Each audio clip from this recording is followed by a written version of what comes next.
Welcome to the Want to Learn podcast. I'm your host, France Tapon. In this episode, I will be reviewing the Opolo wallet. It is a cryptocurrency wallet that allows you to manage your keys. It's about this big. In fact, not about, it is this big. And it is meant to allow you to send and receive Bitcoin, Ethereum, or any other cryptocurrency that you have out there. It competes against the Ledger wallet made by Ledger. And to some extent, it also competes against the cold card that I reviewed. I reviewed the Ledger and the cold card in the video that you'll see up in the upper right-hand corner up there. Go check that out if you want to see my head-to-head comparison between these two wallets. In this case, I'm not going to consider the cold card because it only stores Bitcoin. It only manages Bitcoin keys. That's it. That's what makes it. That's why it is the best cryptocurrency wallet for Bitcoin-only users. For those who want to store and manage other cryptocurrencies, then you want to consider Ledger, Treasure, there's KeepKey, there's other ones, and now the newest entrant is Opolo. So how does it stack up? Well, to begin with, it has a fantastic 3.2-inch LCD screen, and it is a touchscreen. So as a result, you can type in your passwords and your seed phrases and all that stuff. You can do it on a user interface that's quite nice. Let's check this out. So when you boot it up, there's the Opolo, and it comes up with your password. And now the cool thing is when you type in your password, as you can see, there's a randomized keyboard. You notice how that keyboard keeps changing every single time I touch a different letter? That's what they call the randomized keyboard. Why did they do that? They do that because they want an extra level of security so that if I'm just sitting there typing and somebody's kind of trying to look over my shoulder or filming me or somehow trying to spy on me, it's much harder to do so if they don't have a camera right on top of the keyboard and seeing how the keyboard is changing. So that way that the P is not way out to the upper right-hand corner like it usually is, but it's actually down on the lower left because the randomized keyboard puts it there, and then suddenly it goes into the upper right and the upper right and the upper left, and it goes all over the place. So that is a cool feature. It is not so cool when you're typing in a long passphrase because as a result you're going to have to type in, and it's a lot more tedious when you're constantly having to look where the keys are. So fortunately, toggle that on and off. You can normalize the keyboard or make it random if you want. Let me talk about one of the coolest features that the Opolo has is this security feature of sharding your 24-word seed phrase. Now, what does that mean? So every wallet has usually a 24-word seed phrase, which is what you need in order to recover that wallet and recover access, so that in case your hardware device fails, then you have a way to get access to your funds in the future. So they've implemented a pretty cool feature, which is you put one of these RFIDs on the back of the Opolo when you are creating the wallet, and then it will shard that seed phrase among these 3 cards, and you need 2 of the 3 cards in order to recover your wallet using that method. So you store number 1, you record number 2, and then you do number 3. Okay, so you've got all 3 wallets, all 3 shards working. Now what happens when you want to actually recover it? You just need 2 in order to recover it. You don't need the 3rd. So I heard one YouTuber talk about how he would keep 2 in his house and then keep the 3rd in a separate place. I don't think that's a good strategy. I think a better strategy is to keep 1 in your house, 1 maybe with your parents, and then the 3rd you put in a completely different location. Could be a safety deposit box. It could be with a trusted friend. It could be somebody who lives in a completely different country or at least a different US state. So that all 3 are separate. 2 of them should be relatively close to you geographically to make it easy to access if you need to recover your wallet pretty quickly. And then the 3rd should be kind of far ideally, or at least inconvenient in one way or another. And then What happens if you lose these or damage them? It's okay. You still can recover with the 24-word seed phrase. And they also have a way to recover it by storing a file on your computer, although you shouldn't keep it on your computer. You should put it on a USB stick or something else that's offline, and maybe a hard drive that you have offline, and store it there. So you have three ways. You can store your wallet offline in a digital format. You can store it with this RFID, and makes recovery super easy. I want to show you just how easy it is. So what I'm going to do here is on my PC, which this is connected to, I'm going to hit the delete button, and then it's going to say, hey, do you really want to delete your entire wallet? And I say, yes, I do. So I delete it all, authorize it, and now it deleted it. It's off my computer, it's off everywhere, it just says it's gone. So now I re-plug it in. And let's say I buy a brand new, so now this one is tanked and destroyed. You buy a brand new one and you want to restore it. Connect it to your PC, or you can do it on your phone too. You can connect it to your smartphone, and you click on Restore Wallet, and you say, I want to recover using 2 cards. So you've got these 2 cards, and it doesn't matter what order you have them in. You can grab any 2 random cards. So we're just going to take 2. And then we're going to log into the Opolo, and it says I need one of the first one of 2 cards. And so what I do is I take the Opolo and put it on the back of the device, literally putting it on there. And you'll see when I put it on there, it's going to accept it and read it through RFID. Let's just go ahead and do that right now. And I click on Restore.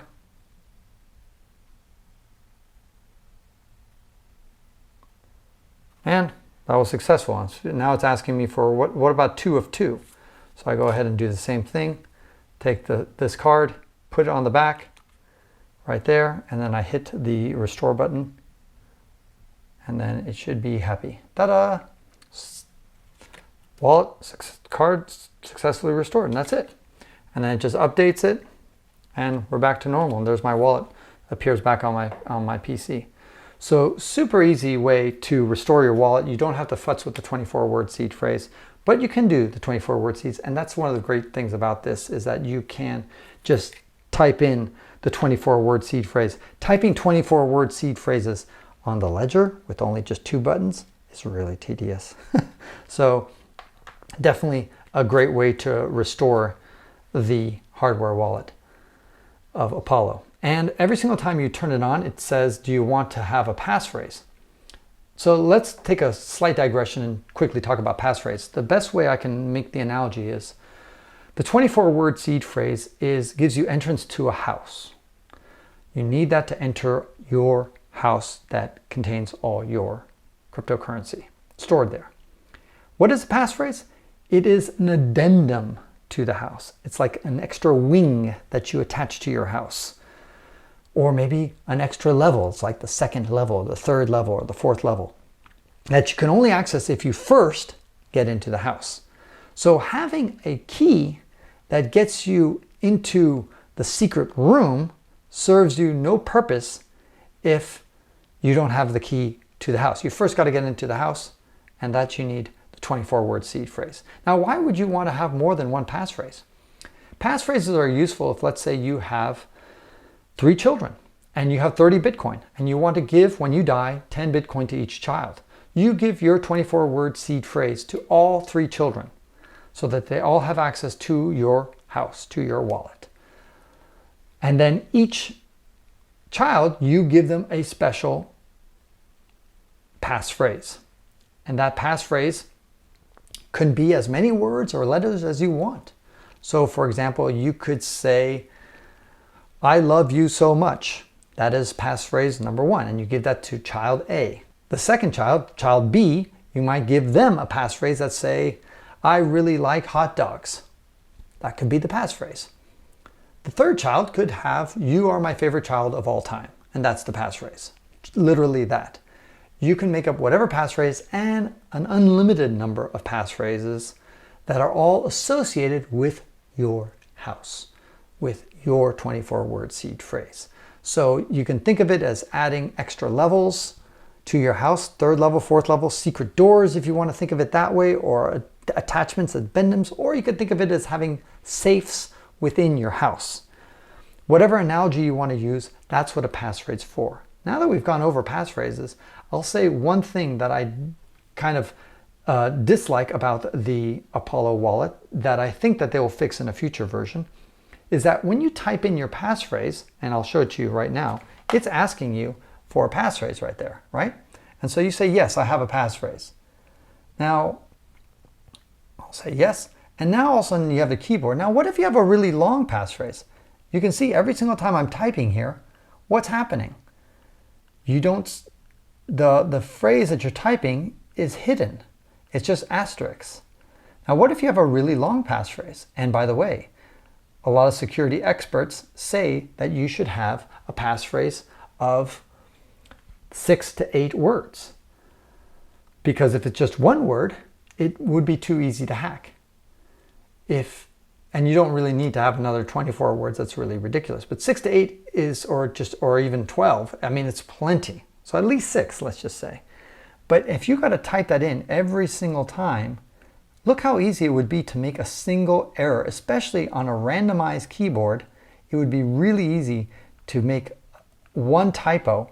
And if you make a typo, what it's going to do, it's going to create a new room, if you will, in your house, or a new safe deposit.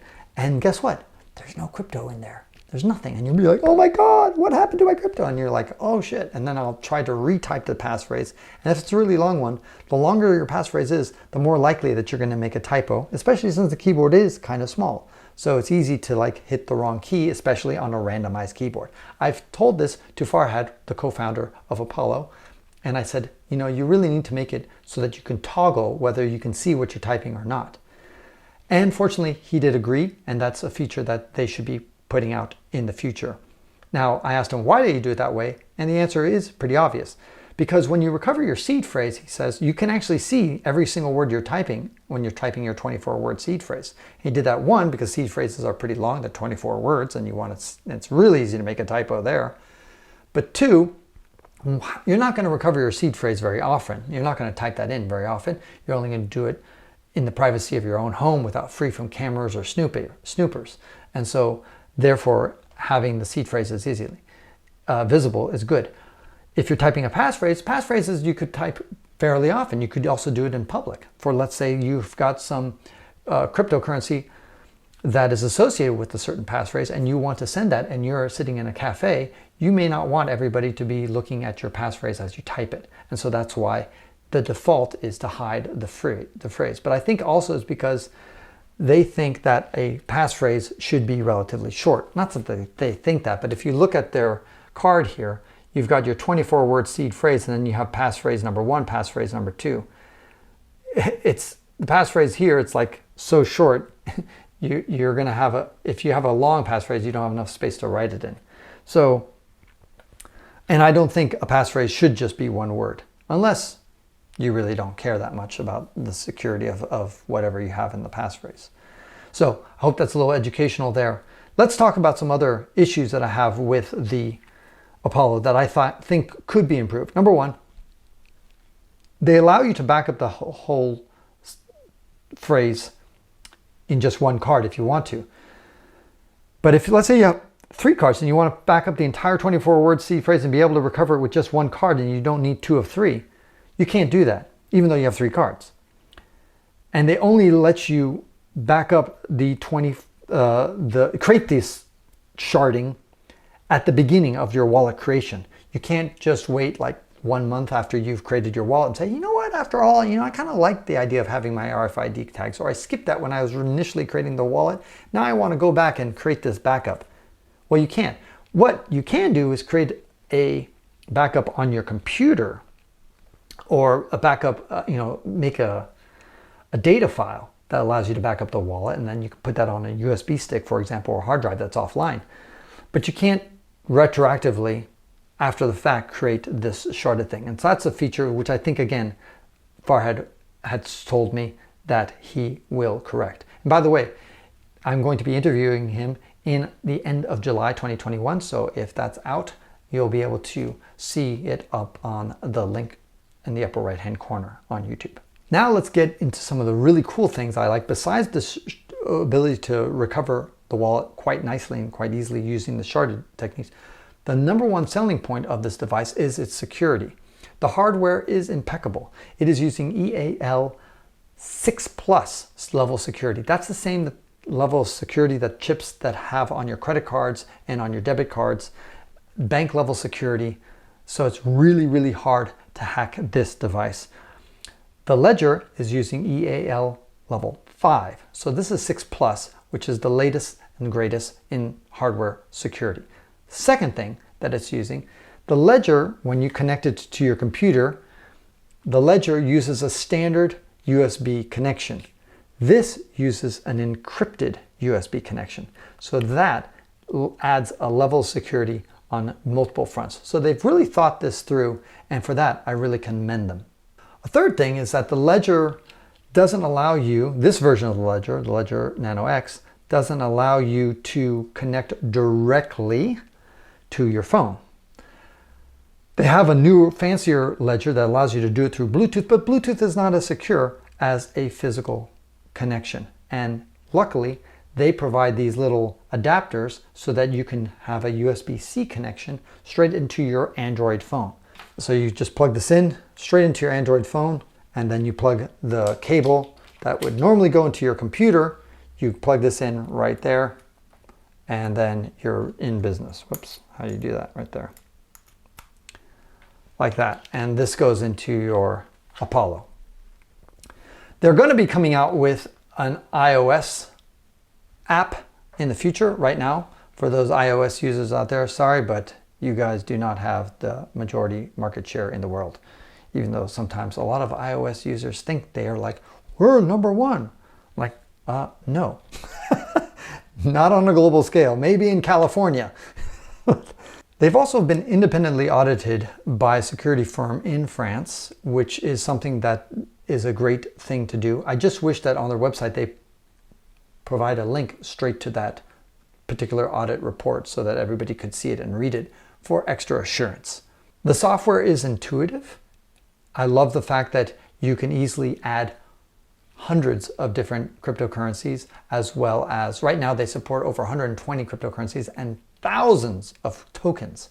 So you really have a wide selection, and of course they're going to be continuing to add it. The only one I didn't see that I thought ought to be there is YFI, one of the cryptocurrencies that I kind of like. And aside from that, they have some pretty obscure ones, so I think you should be pretty pleased. You can go to the Opolo website to see whether the cryptocurrency that you like is supported there, but chances are it is. Let's talk price. The price is a bit expensive compared to the Ledger. The Easy Pack is $350 and it's going to give you these 3 cards here.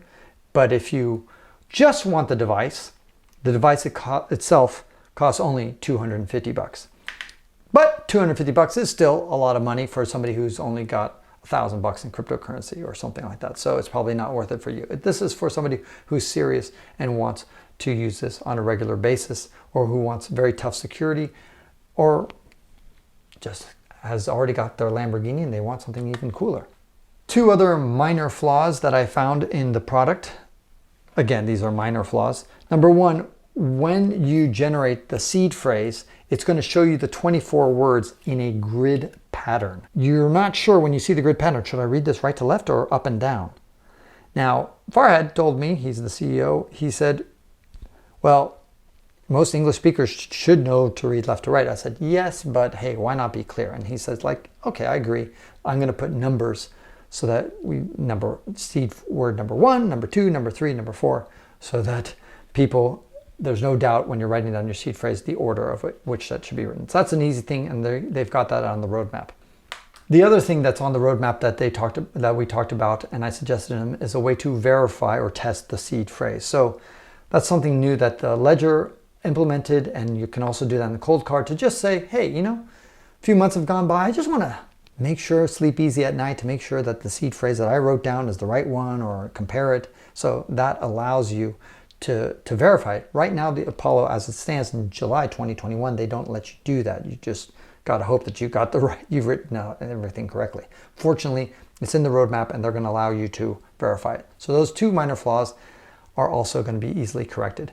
I like the fact that they will also toggle when you write your passphrase to toggle it to decide whether you want asterisks to show up or whether you want to be able to see your passphrase as you type it. Again, a firmware update is all that's needed to update that. And I think these guys are very responsive because they've replied to every one of my emails and they hardly know me. So I think that's a very good sign of the support that they want to give this product and make it great. So let's wrap this up and talk about the final verdict between the Ledger and the Opolo. The Ledger, the Nano S, is inexpensive. It's less than $70. And this, you're looking at about $250. So should you spend more than 3 times as much to get this? Well, it depends on whether you like the usability and the features that this offers you. Overall, as a cryptocurrency nuthead that I am, yes, I would say definitely go for the added security, the robustness. It's much harder to hack. The chip that's on here, it's EAL6 Plus versus EAL5. The fact that it has an encrypted cable versus a USB that's standard. To me, those security features alone are worth it. But on top of that is the fact that you can also easily recover it using the sharded thing. That gives you an extra way of recovering your wallet. The fact that it is such an easy interface where you can just type things in, type in a complex password. If you want to have a 120 character password, you can do it, knock yourself out. Versus the Ledger doesn't allow you to do that. You just have a little pin and that's about it. I also wish that there was a way to get into the passphrase account quickly without having to retype the entire passphrase, to give people a little shortcut. Just like the Ledger allows you to have a shortcut, you can have a PIN code to get into your general account, your seed phrase, just let's say it's 1234, and you could use 4321, for example, to get directly into your passphrase account.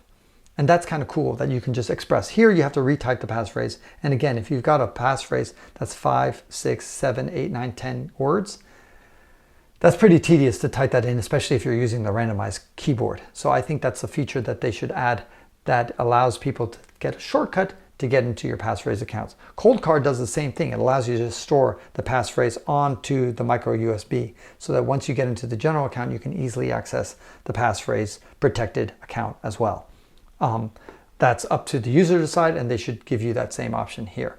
Overall, I would recommend the Opolo for anybody who wants to have the top of the line cryptocurrency wallet that is easy to use, that is robust in security, and is easily recovered through the various means they have. So for all those reasons, I think that the Opolo wallet trumps the Ledger wallet. It also, just like the Ledger has an ability, the top end Ledger, it has an ability to talk with your phone. So does this, has the ability to talk to your phone. And that is huge for those who like to do cryptocurrency transactions on the go. Who should not get this? Somebody who just doesn't have that much cryptocurrency or who only has Bitcoin. If you only have Bitcoin, well, you maximalist, you can carry everything and just use the Cold Card, and that's the way you should go. People who can afford the $250 price tag, go for it. You will not be disappointed. It's a lot easier to use than the Ledger, and it allows you to use your portfolio. And oh, one more thing I forgot to mention. They also allow you to have this to store and manage your passwords on all your different, we all have hundreds of, maybe not hundreds, but dozens of passwords that we need to log into all our different accounts. And those passwords ought to be secure. Well, this has a password manager so that you can manage all your passwords through this as well. So it's really a useful device. And I like the fact that it's small enough to fit in your pocket, but not so tiny enough to lose. But I suppose for those who are paranoid going through airport security and going through some sort of country where they're really snooping you over, this can this can look like a USB stick versus this looks a little bit more suspicious. They're like, not a computer. What does it play videos? What does it do? And it's gonna be a little bit hard to talk your way out of that. So you're gonna have to come up with an explanation to what this thing does if somebody says, hey, what is this device? What are you doing with this? I wish there was a way, by the way, to brick the device quickly. That's one thing that's missing. That's one thing I love about the Cold Card, is that the Cold Card, you can just create, a certain PIN code that bricks the device, destroys it instantly, or gets you into a different account. For example, if you're getting held up by a gun, you should be able to access a certain wallet. But by the way, here's a tip. You can use your 24-word seed phrase to make that your duress wallet. In other words, the wallet you use if you're being held up with a gun and you've got to show somebody. Put some amount of cryptocurrency, a couple $1,000 in there to satisfy somebody who's kidnapped you or is holding up to you a gun and wants your cryptocurrency. Put that in behind your general seed phrase and then use a passphrase, or maybe 2 or 3, to store the rest of your cryptocurrency. That's a security tip, and I hope that helps. For those of you who have listened to the very end of this review, I'm going to be giving away one of these Apolos to somebody who has agreed to subscribe to my newsletter. Go to send me an email at ft@francistapon.com. I'll send you a link. It'll be in the description below, but only before July 10th, 2021 will you have a chance to do it. So you ain't got much time. And if you watch this after then, sorry, don't even bother unless you want to send me an email and say hi. But that way, the winner will be chosen at random. Overall, I'm very happy. The co-founders of Opolo are security experts. They've got a fabulous reputation. I'll be interviewing Farhad, so check that out in the description because that video should come out in August 2021. This is Francis Tapon encouraging you to wander and learn and hodl.